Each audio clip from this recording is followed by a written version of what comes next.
Hi, welcome back to Affaircare, our little series on the basic concepts that we have here at Affaircare. This week we've been going over the Love Kindlers, and if you would like a little more in-depth discussion on what our basic concepts are, I would encourage you to look at blog number 1, which is called Intro Basic Concepts, or podcast number 1. This will explain to you in some depth what we believe, our basic thoughts and feelings on here at Affaircare, and some of the terminology and everything. But just so you know, I'll go over a few quick terms. We do think that love is a decision and not a feeling. So it's not, I've never felt like this before for anyone. It's a decision to treat someone in a loving way for the rest of your life. That's being married. Also, love is an initiated action. So you don't just sit around and have feelings and do nothing. You actually do something. So those actions. And we think of love in a marriage as a campfire. There are actions that you can do that would put out the fire, like you'd dump a pail of water on the fire of a campfire to put it out. These actions would put out the fire of love in your marriage, and we call those love extinguishers because they're extinguishing the love. Then there are actions which you could do which would build the fire, make it hotter, stronger. Those actions are kindling the fire of your love, so we call them love kindlers.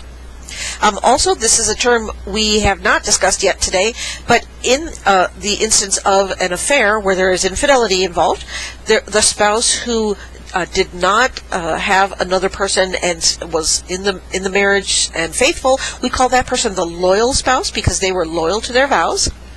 And the person who did have another person and was involved in the infidelity, choosing to be unfaithful, we call that person the disloyal spouse because they were disloyal to their vows. So this week we've been going over the love kindlers. Next week we'll be going over the love extinguishers.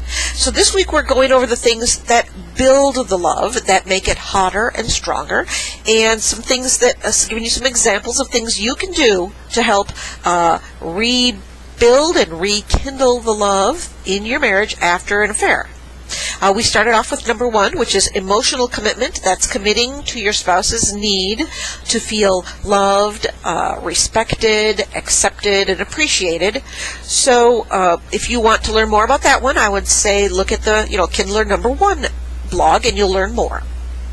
Then the next one we discussed, Kindler number 2. This is spiritual commitment, which is committing to your spouse's spiritual growth. And if you look at Kindler number 2 blog or podcast, you'll see we discussed what it means to be a Christian and what it means to be committed to your spouse's spiritual welfare. Okay, next we discussed physical commitment, which is meeting your spouse's physical needs.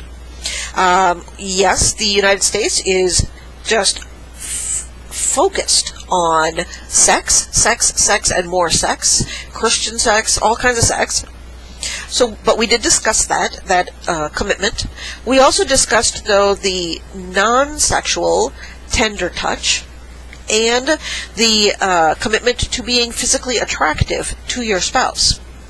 Again, I'm not going to reinforce that. I'm not saying you have to have a perfect body. In fact, I would say most of us have a gorgeous body as it is, and we're too navel focused to realize the beauty we have. So, no, rather, accentuate the positives you do have and look pretty or handsome if you're a fella.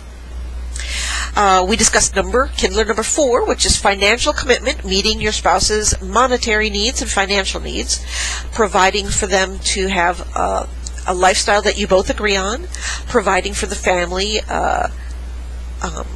living by a budget, and making sure that you're contributing in a positive way to your family's income and paying off of debt versus overspending, living beyond your means, that kind of thing.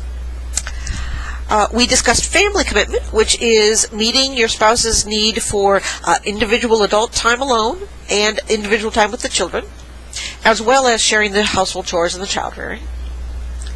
Yesterday, we were discussing the social commitment, which is pretty much including your spouse in your social life and giving them the kind of life where they can have a social life. And today, we're going to be discussing the security commitment. This is the final Love Kindler, and I have to tell you, I'm so proud that we are on Kindler number 7.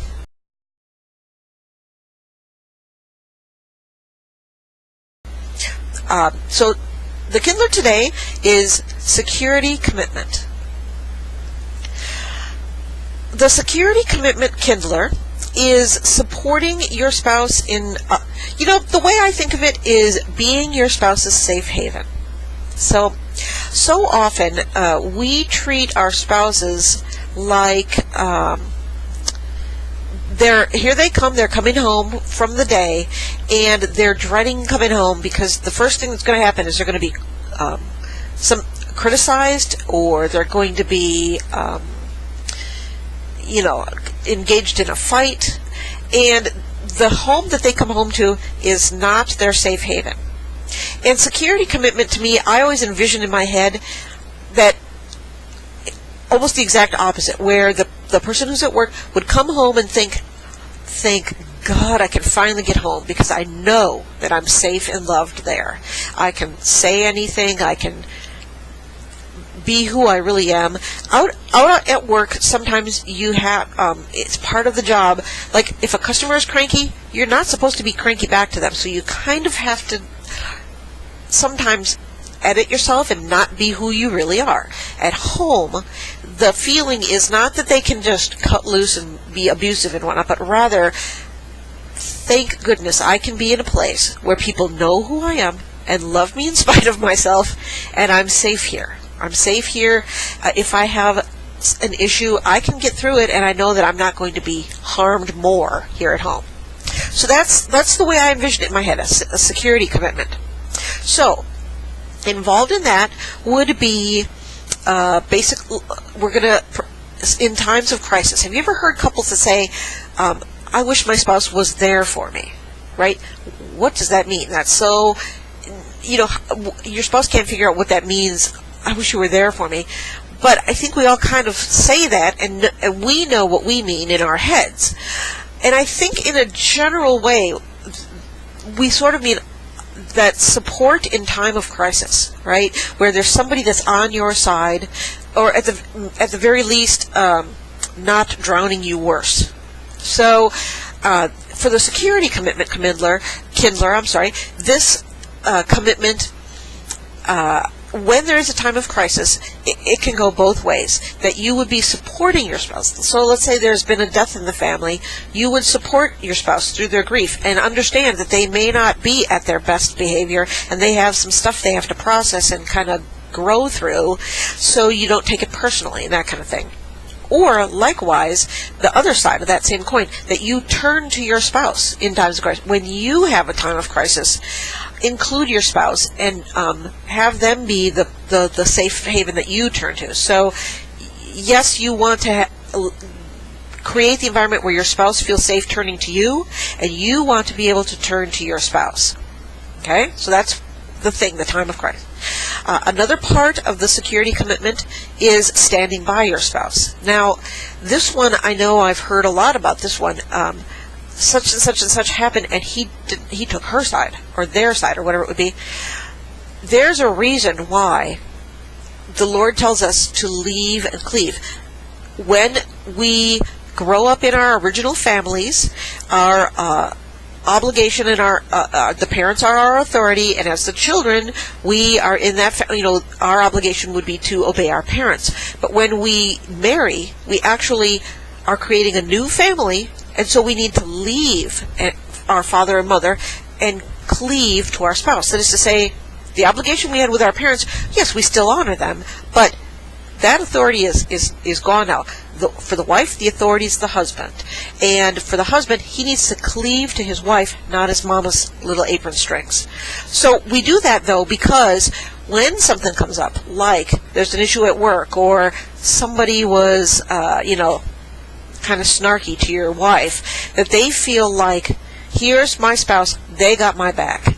Now, that doesn't mean you have to go out and fight their battles for them either. I just mean my spouse stands by me. When I say, wow, did you see what so-and-so did? I'm really hurt by that. They might say, wow, I can see why you might be. Or they might say, wow, how can I help you through that? That seems like it'd be really, really hurt. Rather than saying, oh, she didn't say that, she said this. Well, then you're taking the other person's side. So that is part of the security commitment. Your spouse feels like you are on their side, and you live that way so that they feel like that you guys are a team and you're on their side. This would involve being loyal and committed to your marriage first. So when we were discussing yesterday about my hobby means more to me than you do, you're not meeting your spouse's security needs. They're going to feel insecure. And then when you say, oh, you're just insecure, you just added more to the pile. Instead, what I'm talking about here is your spouse is going to feel like they are more important to you. Tennis, what tennis? There is no tennis. You are my priority. See what I mean? This is going to make them feel secure, and then they will be secure enough to, oh, you know what? I can handle this. You go ahead and play your tennis. You need to be, and especially when there's been an affair, that part has been wiped out. You have to start from scratch again to demonstrate for a long-term time that you are loyal and committed to your marriage first. So expect that. You're going to have to put in some time to reestablish that you are loyal and committed, because that has been erased. It's gone. Okay. Also, this kind of goes with the standing by your spouse, presenting a united front. I think sometimes there are toxic friends or members of the whatever community you're in, and they will try to do things that sort of divide the two of you. And what you want to do is, hey, I heard your spouse did this. Well, if my spouse did that, then I'm behind them. Because then they are not dividing you. You don't want to be the kind of thing where you, oh, I heard your spouse did this, and you say, really? You know, and then you got to go and you're joining in on dividing away from your spouse. You want to present a united front. You present a united front to the friends. You present a united front to your church community. You present a united front in front of the children. You guys are a unit. See? Now, you don't have to agree with everything, because what happens then is if you do disagree, you take it up in private and you give your spouse the opportunity to change their mind, and then they present that change of mind. See what I mean? So, but if it's in public, it's united. You're standing by your spouse. You guys are a team. And then, like I mentioned, being that soft place or safe place for your spouse to fall. I know when you're the person who goes out to work, you get to the end of the day, you're tired, life's been busy, it's hard, and you want to come home to a place where you can kick, you know, like almost like Cheers, right? Where everybody knows your name and they let you be who you are. Now, granted, you may have to come home and help with some chores and stuff, and that is cool because that's your obligation to your family, but these are the people who love you and will take the time to give you a safe place to land. If you've had a hard day, you have a place of people who are, they know you and they love you anyway. You know what I mean? So this is where we're heading with the final Love Kindler, which is the security commitment, meeting your spouse's need to feel secure and supported. So if you have any questions about what you could do, a comment or a disagreement with what I've suggested, please put them in the comments on the YouTube channel or on the blog. And if you're listening via the iTunes, please go ahead and subscribe, and you can come over to the website, which is www.affaircare.com, and you could leave your comment there. You guys, I am so proud that we've gotten through a whole week of Love Kindlers, and next week we will be starting with the Love Extinguishers. Now, these are usually kind of hard to hear, especially when one spouse has been unfaithful and you don't want to hear the parts that you were contributing to the injury of your marriage.